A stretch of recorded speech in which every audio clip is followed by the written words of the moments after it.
My fiancé said, "Stop introducing me as your future wife. It makes me look like I settled." I replied, "Good to know." That evening, I quietly removed my name from every guest list she had added me to. 2 days later, she walked into a brunch with her friends, and the moment she saw what was placed at her seat, she forgot how to breathe. I'm Owen, 33, and 3 days ago my fiancé told me that being engaged to me made her look like she'd settled for less. By the time she sat down at brunch with her friends and saw the envelope I'd arranged to have delivered, she realized that I'd decided not to be anyone's consolation prize anymore. I'd been with Andrea for almost 3 years, engaged for 5 months. We met at a work conference when I was 30 and she was 31. She worked in corporate law, I'm in finance. We hit it off immediately, same sense of humor, similar backgrounds, both wanted marriage and kids eventually. The relationship progressed naturally. We moved in together after a year, got engaged last spring, set a wedding date for next October. But about 2 months ago, something shifted. Andrea started making comments about my career, my social circle, my potential. Nothing overtly cruel, just these little digs that added up. "You're comfortable where you are, aren't you? Don't you want to aim higher? My friends' partners are all directors or VPs by now. I make good money. Not executive level, but solid 6 figures. I'm happy with my work-life balance." I thought Andrea was too. Apparently not. 3 weeks ago, we went to her friend Vanessa's engagement party. Big event, lots of Andrea's social circle there. When we walked in, I introduced us to some people Andrea wanted to network with. "Hi, I'm Owen, and this is my fiancée, Andrea." Later that night in the car, she brought it up. "Can you not do that?" "Do what?" "Introduce me as your fiancé. It's just weird." "Weird how? We are engaged." "I know, but you don't need to announce it like that. It makes me feel like you're, I don't know, claiming ownership or something." I let it go. Figured she was tired, the party had been long, whatever. But then 2 nights ago, we were at a dinner with some of her colleagues.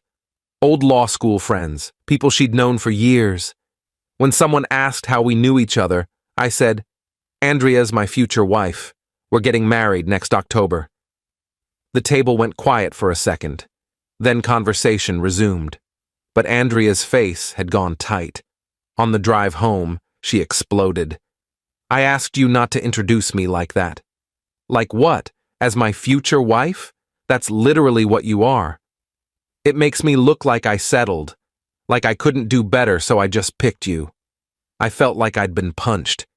"You think marrying me makes you look like you settled?" "That's not what I meant." "That's exactly what you meant. You just said introducing you as my future wife makes you look like you settled. How else am I supposed to interpret that?" "You're twisting my words. I'm just saying you don't need to be so public about it. My friends are all marrying doctors, executives, entrepreneurs. And you're fine. You're good at what you do, but you're not ambitious like them. When you announce me as your fiancé, it highlights that. Highlights that you're marrying someone you consider beneath you." "I didn't say beneath me. You said I make you look like you settled." "Same thing." She went quiet. Didn't apologize, didn't take it back. Just said she was tired and went to bed. I sat in the living room for probably 2 hours thinking. Then I made some decisions. First, I pulled up every event Andrea had RSVP'd us for over the next few months. Her friend's wedding shower, a law firm gala, her college roommate's birthday party, several brunches and dinners. For all of them, she'd added me as her +1 without asking. Just assumed I'd come along as her accessory, her partner she was apparently embarrassed to claim. I went through each event and removed myself from the guest lists. Sent polite emails to hosts saying I wouldn't be able to attend, apologizing for the late notice. Some of them were Andrea's close friends who had my email from previous events. I kept the messages brief and professional. Then I did something else. I contacted Andrea's best friend, Melissa. We'd always gotten along well. I asked if she'd be willing to help me with something at this weekend's brunch, a group thing Andrea had planned with her inner circle. Melissa was hesitant until I explained what Andrea had said. Then she agreed immediately. The next morning, Friday, Andrea acted like nothing had happened. She was getting ready for work, talking about wedding planning, asking if I'd confirmed our RSVP for her friend Sarah's wedding shower that weekend. About that, I said. I canceled my RSVP. What? Why? Because you're embarrassed to introduce me as your fiancé. So I figured you'd rather go to these events solo. Avoid the whole settled thing. Owen, don't be ridiculous. I'm not being ridiculous. I'm respecting your wishes. You don't want people knowing you're marrying me because it makes you look bad. So go to your events alone. Problem solved. You're being childish. I'm being clear. You said what you said, I heard you. Now I'm acting accordingly. She stared at me. So you're just not coming to Sarah's shower? Or any of the other events you signed us up for? I went through the list last night, removed myself from everything. You can't just... I can, and I did. If you're embarrassed to be engaged to me, don't bring me. Simple. I left for work. She texted me throughout the day, first angry, then defensive, then trying to backtrack. I didn't mean it the way it sounded. You're overreacting. Can we please just talk about this? I responded once. I heard exactly what you meant. Enjoy your brunch Sunday. Update 1, Saturday. Andrea tried a different approach. She was apologetic, said she'd been stressed about work and hadn't meant to hurt me, said obviously she was proud to be marrying me, that I was misunderstanding her concerns. So you're not embarrassed to introduce me as your future husband? I asked. No, of course not. Then why did you say it makes you look like you settled? She couldn't answer that. Just kept saying I was taking it out of context, that she'd phrased it badly. The context was pretty clear, I said. You think I'm not impressive enough for your social circle.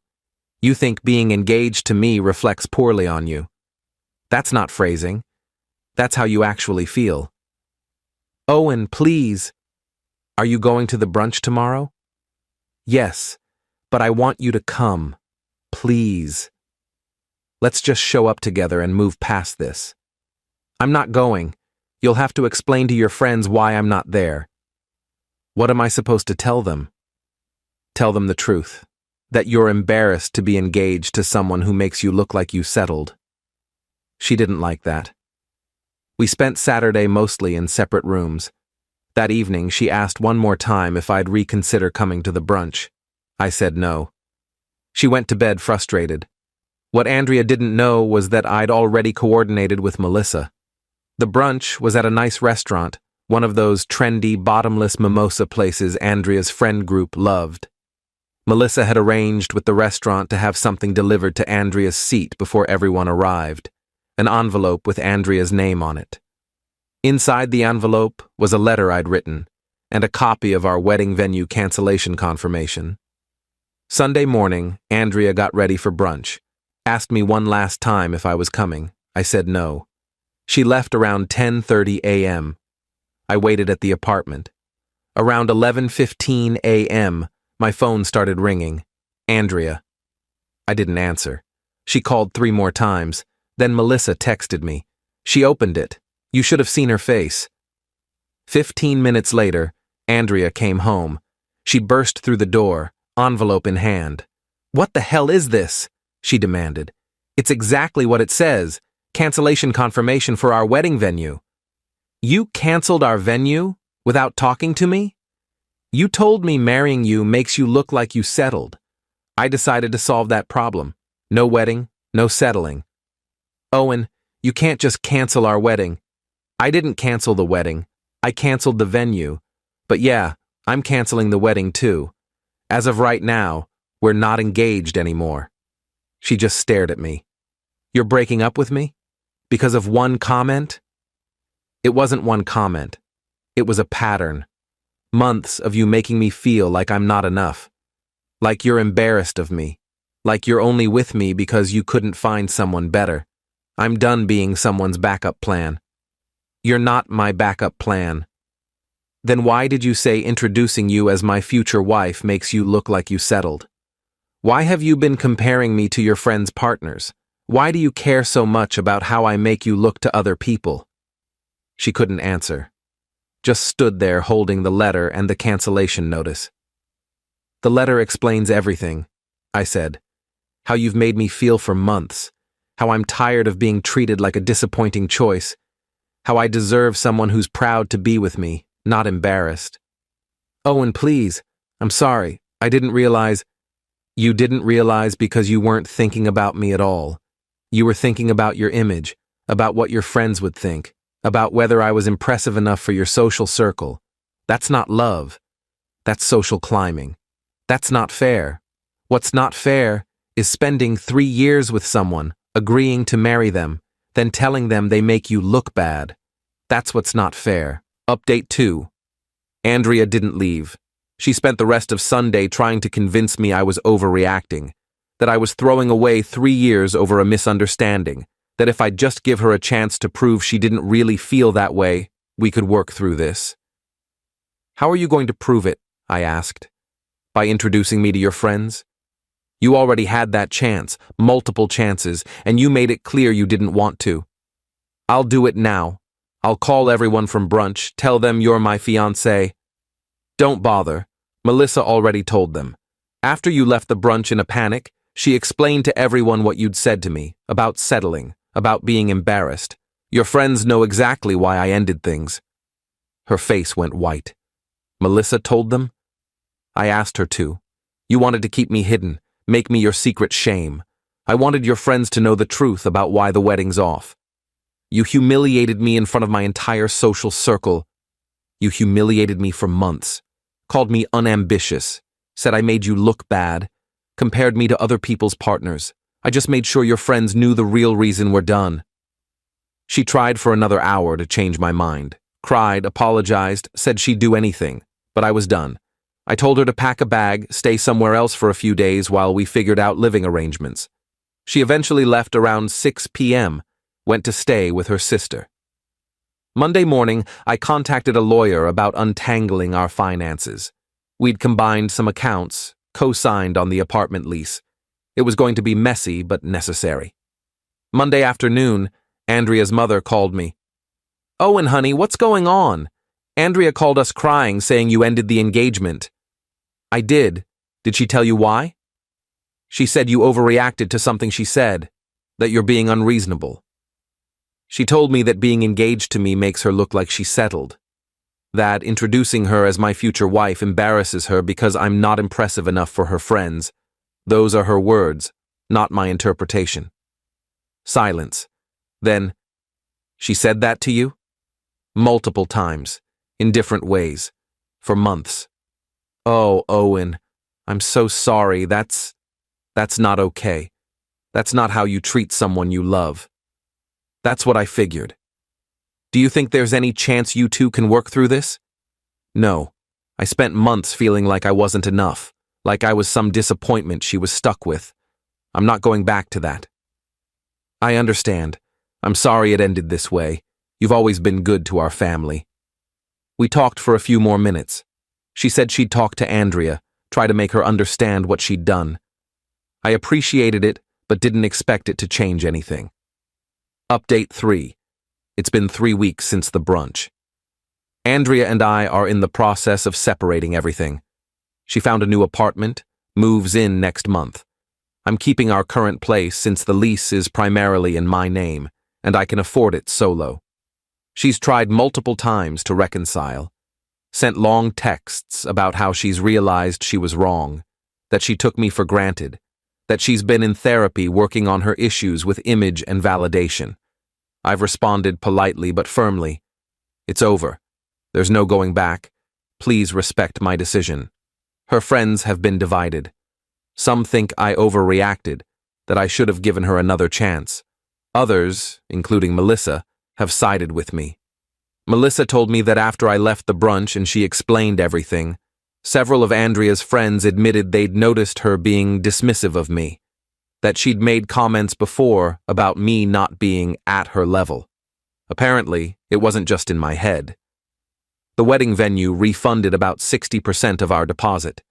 We lost some money, but honestly, Worth it to avoid marrying someone who saw me as a disappointing choice.